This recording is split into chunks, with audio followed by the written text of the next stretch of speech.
Bienvenue à tous dans cette nouvelle vidéo. On se retrouve pour une nouvelle analyse stratégique sur pourquoi tel Pokémon est nul en stratégie. Le Pokémon sélectionné cette fois-ci, c'est Iguolta. Iguolta, c'est un Pokémon de la 6e génération, l'évolution de Galvaran. Et donc, on va parler de lui et pourquoi ce Pokémon est très mauvais en stratégie. On va commencer tout d'abord, comme d'habitude, par le double type. Et il a un double type électrique normal, et c'est toujours le seul d'ailleurs à avoir cette combinaison de type avec sa préévolution, bien sûr. Alors, électrique et normal, c'est un double type qui est assez médiocre, hein. Déjà, ça part assez mal. Alors, la raison est assez simple, en fait. Le type normal, c'est un mauvais type en stratégie, hein. C'est même le pire type stratégique du jeu parce qu'il apporte aucune synergie dans une équipe et à un type. Donc, peu importe le type avec lequel tu vas le mettre, en fait, c'est toujours assez moyen parce que bah, tu vas donner une immunité spectre, c'est sûr, mais surtout, tu vas donner déjà une faiblesse au type combat qui est une faiblesse commune avec le type acier.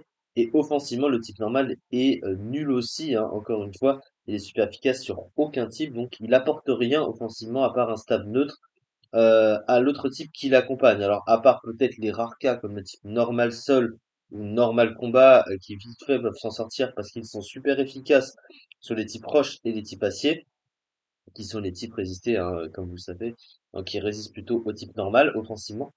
Donc voilà, mais à part ça, voilà, c'est vraiment assez médiocre. Et du coup, bah, le type normal électrique ne fait pas exception à la règle. Alors le type électrique, il va donner sa faiblesse au type sol, en plus de ça, donc il y a une faiblesse combat et sol, deux des trois faiblesses du type acier, donc quand même assez compliqué de partager ses faiblesses, évidemment. À côté quand même des résistances, hein, il y a trois résistances et une immunité spectre. Avec la résistance électrique volée acier, bon, c'est pas si mal que ça, mais quand même, c'est pas incroyable non plus. Faut pas s'attendre à mieux. Offensivement, maintenant, c'est globalement moyen, moins, on va dire, hein. D'un côté, ce qui est bien quand même, c'est que le type électrique est neutre sur le type acier, ce qui n'est pas le cas du type normal. Ça apporte plutôt un bon coverage général, mais le problème, c'est qu'il y a beaucoup de combinaisons de Pokémon, je vais y arriver, aller sur la bonne page qui vont résister à ça. Alors, il n'y en a pas énormément non plus, hein. Comme vous le voyez, il y a quand même 884 Pokémon qui touchent au moins sur le neutre. Bon, ça fait une couverture large, mais ils touchent super efficace que sur 248 Pokémon. C'est pas incroyable pour un double type. Parce que le type normal, son gros problème, comme bah, il est super efficace sur rien en fait, donc il a aucun intérêt offensif, clairement. Et le type électrique va juste couvrir un petit peu la médiocrité offensive du type. Donc, ça n'a pas vraiment trop d'intérêt. Et on va constater que certains Pokémon top tier peuvent résister aussi à ce combo de stable. Donc c'est pas un combo de stable qui est franchement qui est franchement incroyable. Alors, on va continuer à regarder pourquoi ce Pokémon est mauvais. Alors, au niveau des talents qu'il possède, il en possède trois, ce Pokémon. Le premier talent, c'est Peau Sèche. Alors, Peau Sèche, qu'est-ce que ça fait? C'est un talent assez particulier qui déjà va lui donner une immunité au type eau. Donc ça, clairement, il va pas s'en plaindre d'avoir une immunité en plus. Et à côté de ça, ce qui est assez particulier en fonction du climat qu'il y a sur le terrain, et donc comme on peut le voir ici, hein, s'il prend une attaque de type eau, du coup, il va récupérer un quart de ses PV maximum. Donc ça fait un peu l'effet Absorbo. Mm. La puissance des attaques de type feu, du coup, utilisée contre lui est multipliée par 1,25, augmentée de 25%. À la fin de chaque tour, ce Pokémon restaure un huitième de ses PV maximum, arrondi à l'unité inférieure si la météo est dans ce donc sous l'arène, il gagne des points de vie. Par contre, si jamais il est sous le soleil, et ben, il perd des points de vie. Ce qui veut dire que c'est un Pokémon qui est assez intéressant à placer sous la Reine. Et très intéressant parce que c'est un type électrique, et comme vous le savez, hein, les attaques de type électrique sous la Reine, vu que le Fatal Food notamment ne peut pas rater sous la Reine, bah, c'est assez intéressant, ça en fait un bon pivot avec les Reines. Après, il y a de meilleurs Pokémon à utiliser, évidemment, mais pourquoi pas. Alors, Voile Sap, ça, on va très rapidement passer dessus parce que c'est un talent qui booste l'esquive de 25% du Pokémon sous la tempête de sable. Mais les talents liés à l'esquive sont souvent bannis, évidemment, en stratégie. Et son dernier talent, c'est Force Soleil, qui va lui donner un boost de 50% sous le soleil uniquement. C'est intéressant, mais c'est un Pokémon qui est trop fragile pour vraiment en profiter. Et le problème, c'est que ça dépend d'un climat. Et comme il est plus intéressant à jouer sous l'arène que sous le soleil, ben, on compte pas vraiment qu'il soit plus jouable comme ça. Après, ça veut dire que c'est un Pokémon qui peut s'adapter dans un climat ou dans un autre. Donc, quelque part, ça lui donne une utilité avec l'un de ses deux talents, donc Force Soleil. Et Peau Sèche, Voile Sable, si c'est utilisable sur cartouche, mais c'est pas le cas, c'est pas vraiment le cas dans les tiers. Ensuite, au niveau de ses statistiques, bah, c'est là où le bas blesse. Malgré, pourtant, et ce qui en ressort, une statistique d'attaque spéciale de 109, donc c'est un Pokémon qui va avoir une puissance correcte sans plus, hein, c'est l'attaque spéciale de Dracofeu, hein, à titre de comparaison. C'est-à-dire que ça va être globalement fort, mais pas très très fort, quoi, donc c'est pas exceptionnel, clairement. Il a une vitesse de 109 également, qui lui suffit à dépasser une bonne partie des Pokémon du jeu, mais aujourd'hui, 109 de vitesse, c'est quand même compliqué, hein, il y a beaucoup de Pokémon plus rapides que lui. Et malheureusement, à côté de ça, bah, les stats sont vraiment mauvaises, hein. Il a 62 PV, 52 défense, 94 PDS, c'est vraiment un bulk nul, hein, pour le coup, hein. Ce qui fait que le Pokémon peut pas vraiment venir sur des Pokémon des types tankés.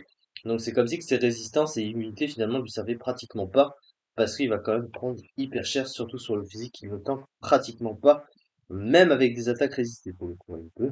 Il peut se faire assez mal. Et il a une attaque de 55, évidemment, ça, on n'en parlera pas. On va maintenant s'intéresser à son Moonpool. Alors, ce Pokémon, le problème qu'il va avoir, alors il a un Moonpool offensif qui est relativement correct quand même, avec des trucs assez intéressants. Alors, sur le plan des stabs, il a le combo Mégaphone, plus les attaques électriques, donc tonnerre, fatal foudre, rechange éclat, etc. Qu'il est le seul d'ailleurs à avoir sur des stabs, hein, forcément, si on ne compte pas sa préévolution. Il a aussi accès à demi-tour, mais bon, évidemment, changer éclair et stabé. Après, c'est un peu comme tu veux, hein, vu que Volt Switch peut être résisté par les types sol, pas demi-tour, donc voilà. À côté de ça, il va avoir quelques attaques de coverage, il va avoir notamment Surf, Expo Force, peut lui permettre de passer certains Pokémon. Il a aussi Dark Pulse, Draco Shock aussi. Voilà, il y a quelques coverages assez intéressants. Mais à part ça, bah, le Pokémon a rien. Et ce qui est assez dommage d'ailleurs, hein, parce que pour un Pokémon qui a notamment des talents qui s'utilisent sous des climats, bah, il a rien qui va vraiment en profiter derrière. Il a un pool de soutien qui est pratiquement vide. En plus de ça, il peut pas se set-up, donc ça c'est triste aussi. Et en fait, le problème de ce Pokémon, ben, à part taper, il va pas faire grand-chose. En plus de ça, il ne peut pas vraiment venir sur des attaques, comme je l'ai dit, ce qui fait qu'il est très fragile et très facile à anticiper. Et en plus de ça, il est très fragile aux priorités aussi, hein, parce que vu qu'il a un bulk physique de merde, clairement, de manière générale, son bulk est pas bon, la moindre priorité, pas moyennement puissante, peut facilement le détruire. C'est un Pokémon qui est donc très fragile et trop fragile même pour être vraiment viable. Et en plus de ça, il manque clairement de puissance pour être vraiment très fort. Il a une puissance correcte, mais ça suffit pas pour correspondre aux critères actuels. Clairement, beaucoup de Pokémon bien plus puissants que lui et plus utiles, notamment de type électrique, évidemment, pour être plus souvent joués. Et si on doit parler des climats et si on doit parler des types élémentaires, bah, il y a notamment les Motisma qui sont meilleurs et puis d'autres Pokémon comme ça, qu'il va évidemment, bah, qui vont évidemment être bien meilleurs que lui. Du coup, ce Pokémon, il est un peu dans l'ombre de pas mal de Pokémon. Et en fait, il a pas grand-chose qui va ressortir, en fait. Il a des petites choses correctes, mais sans rien d'exceptionnel et sans rien de vraiment grandiose. Et malheureusement, c'est un Pokémon bah, qui a toujours été très médiocre. Et malheureusement, il n'est pas revenu en neuvième génération. En huitième génération, il était never used et il était pas top tier en never used, hein. Pour le coup, il était que 32e, je crois. Ouais, c'est ça, 32e. 6,7%, il avait même pas 10% du tiers. Donc, never used, jamais utilisé. Voilà. Vous avez un petit peu l'idée du Pokémon. Il était quand même moins jeu que des Pokémon comme euh, bah pour le coup, Garbodor, Sirfetch'd aussi, il était moins joué que Sirfetch'd. Bon, voilà, c'est vraiment un Pokémon. Dommage parce qu'il a un potentiel sur le papier, mais c'était un peu mal foutu vraiment pour correspondre à de bons critères de haut tiers actuellement.